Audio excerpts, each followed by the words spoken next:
E aí, pessoal? Quem está na pegada dos concursos de segurança do trabalho já deve estar de olho na NR38, né? Ela é a novidade do momento e pode ter certeza, as bancas vão cair matando em cima dela. Então hoje a gente vai dissecar essa norma, mas de um jeito estratégico, focando no que realmente importa para garantir aqueles pontinhos na prova. Bora lá? Olha só, antes de mais nada, é bom a gente entender de quem essa norma está falando, né? Pensa no pessoal da limpeza urbana, quem lida com resíduos sólidos, um trabalho super essencial, mas que, convenhamos, muitas vezes a gente nem nota. Só que esses profissionais estão expostos a todo tipo de risco todo santo dia. Risco biológico, ergonômico, acidente em via pública, é complicado. A NR38 veio justamente para isso, botar ordem na casa e proteger essa galera que cuida das nossas cidades. E é exatamente por isso que a gente está aqui, ó. Sabe qual é o perigo da NR38? Ela parece simples, a redação dela é direta, mas isso é uma baita armadilha. É um prato cheio, mas um prato cheio para as bancas criarem aquelas questões que, nossa, derrubam até quem está mais ligado. A nossa missão aqui é blindar todo mundo contra essas pegadinhas e fazer cada detalhe virar um ponto a mais na classificação final. Para isso, a gente montou um verdadeiro plano de ataque, bem cirúrgico mesmo. A gente vai passar pelo objetivo da norma, depois mergulhar de cabeça no campo de aplicação, que, sério, é o ponto mais crítico de todos.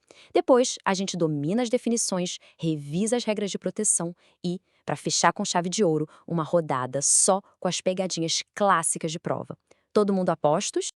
Então vamos lá, começando pelo básico, mas aquele básico que já pode aparecer na prova, viu? A NR38 é novinha em folha. A vigência dela começou em 2 de janeiro de 2024. E o que isso quer dizer na prática?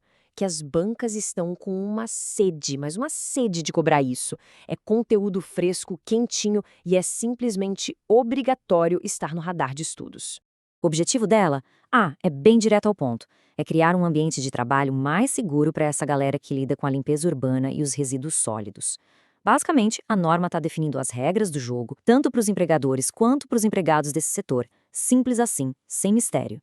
Certo. Agora, atenção máxima, pessoal. A gente vai entrar na parte, olha, talvez a mais importante para a prova. Se tiver uma única coisa para memorizar de tudo que a gente vai ver hoje, é isso aqui: o campo de aplicação. Pode apostar, uns 90% das questões vão sair daqui. A lógica da banca examinadora aqui é muito simples, sabe? É testar se o candidato sabe quem entra na festa da NR38 e quem fica de fora. É batata. A confusão entre o que se aplica e o que não se aplica é a maior causa de erro. Então, pensa nisso como se fosse a portaria de uma festa VIP. Bora ver quem tá com o nome na lista para entrar. Beleza?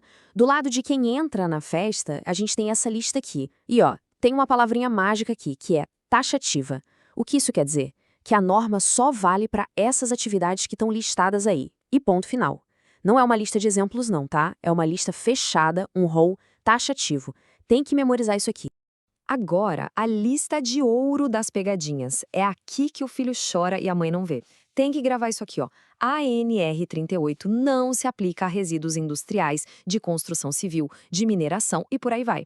O que a banca vai fazer? Ela vai criar um cenário, contar uma historinha de um trabalhador mexendo com um desses resíduos e vai perguntar se a NR38 se aplica. A resposta vai ser sempre não. Fica muito, mas muito de olho nisso. Ok, superamos o campo de aplicação. Agora vamos para outro ponto que gera uma confusão danada: as definições. Entender a diferença, que às vezes é bem sutil, entre alguns termos, pode ser o que separa o acerto do erro na hora H da prova. E para entender bem essas definições, o melhor jeito é olhar o processo todo.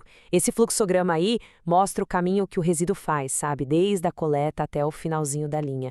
E é justamente nesses 2 últimos passos aí que mora a confusão de termos que a gente vai resolver agora mesmo. Primeiro termo: destinação final. Para não esquecer mais, pensa em dar um destino nobre. É quando o resíduo vai ser transformado em alguma coisa de valor. Tipo, reciclagem, compostagem, até gerar energia. Tudo isso é destinação. A palavra-chave aqui, para grudar na cabeça, é aproveitamento. E aí vem o gêmeo do mal dele, o par que confunde todo mundo: disposição final. Aqui a ideia é outra. Pensa em dispor, descartar, dar adeus mesmo. Isso é exclusivamente sobre levar aquilo que não tem mais como aproveitar de jeito nenhum, o que a gente chama de rejeito, lá para os aterros sanitários. É o fim da linha, sem agregar valor, sem nada. Então, resumo da ópera, o ponto crucial para a prova é esse. Destinação tem a ver com agregar valor, com reciclagem, com reaproveitamento. Já a disposição, essa é só para os rejeitos, lá no aterro sanitário. As bancas amam, simplesmente amam, trocar um pelo outro. Não dá para cair nessa, de jeito nenhum.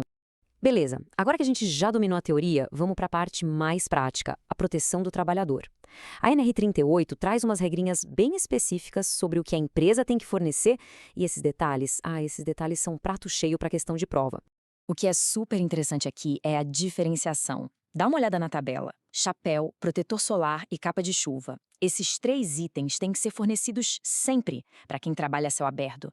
Sempre. Já o agasalho e os óculos de proteção solar, aí depende. Depende do que está indicado lá no PGR, o Programa de Gerenciamento de Riscos. A banca pode muito bem dizer que o agasalho é obrigatório sempre. E aí? Errado? Pega essa maldade. E tem outro número mágico para memorizar. É a regra das vestimentas de trabalho. Funciona assim. São 2 conjuntos que têm que ser fornecidos logo no início das atividades e a reposição a cada 6 meses. Ou antes, claro, se estragar. Então anota aí, para não esquecer. 2 conjuntos, 6 meses. Simples. Certo. Agora, que tal um simulado rapidinho?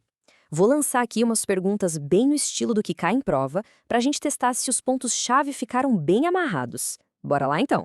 Primeira pergunta, bem direta. Imagina a cena. Um trabalhador está lá mexendo com o entulho de uma obra. A NR38 se aplica a ele? Ela protege esse trabalhador? Pensa bem no que a gente conversou sobre o campo de aplicação. A resposta é um sonoro não, de jeito nenhum. Lembra? A lista de atividades é taxativa, é fechada. E como a gente viu, resíduos da construção civil estão lá, bem explícitos na lista de exclusões. Essa é uma pegadinha clássica, clássica. Vamos para a segunda, agora testando vocabulário.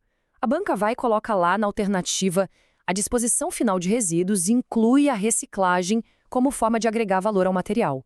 E aí, essa afirmação tá certa ou tá errada? Errada, completamente errada. A banca fez o que ela mais gosta de fazer, trocou os conceitos. Reciclagem, que agrega valor, faz parte da destinação final.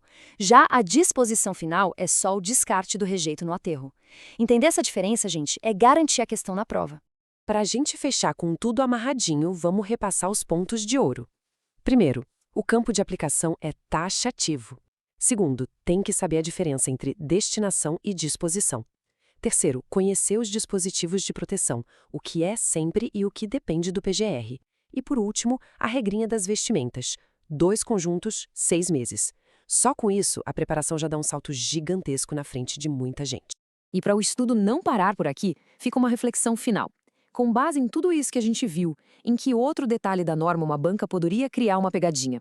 Pensa aí, nas regras para poda de árvores ou no transporte dos trabalhadores, onde mais eles poderiam tentar surpreender?